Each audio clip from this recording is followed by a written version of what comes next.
مسجد حرام سے مسجد اقصی تک حضور براق پہ گئے ہیں، اور وہ اتنا سریع رفتار تھا کہ جہاں اس کی نظر جاتی تھی وہاں اس کا قدم پڑتا تھا.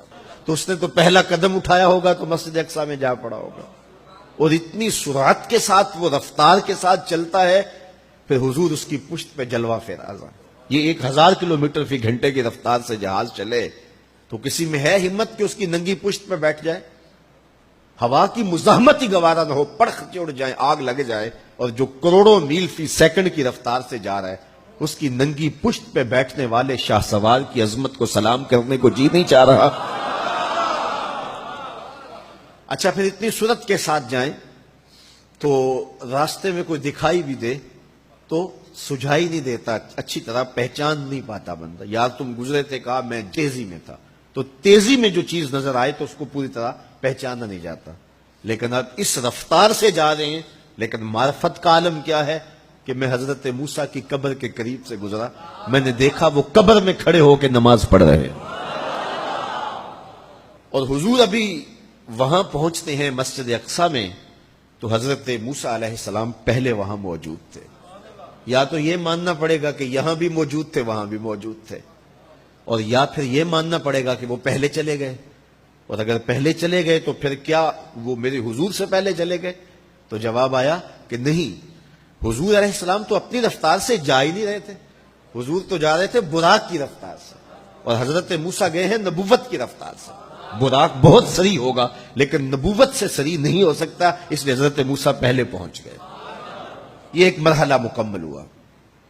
اب دوسرا مرحلہ، مسجد اقصی سے لے کے پہلے آسمان تک وہ نور کی ایک سیڑھی تھی، اور یہ براق سے بھی زیادہ سریع رفتار تھی. یہ دوسرا مرحلہ تھا. اور پھر تیسرا مرحلہ، پہلے آسمان سے لے کر کے 7ویں آسمان تک فرشتوں کے پروں پہ گئے. 7ویں آسمان سے سدرہ تک جبریل امین کے پروں پہ گئے.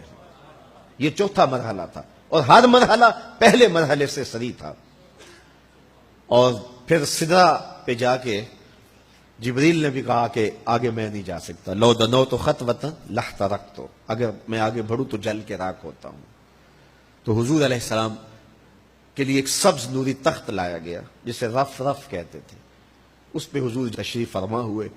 پھر وہ کس صورت سے گیا؟ ان 4 مراحل سے زیادہ سریع رفتار تھا. رف رف کی منتہائی پرواز جب ہوئی تو میں اعلی حضرت کی روح سے فیض لے کے کہتا ہوں کہ رف رف کے بھی بس بس ہو گئے.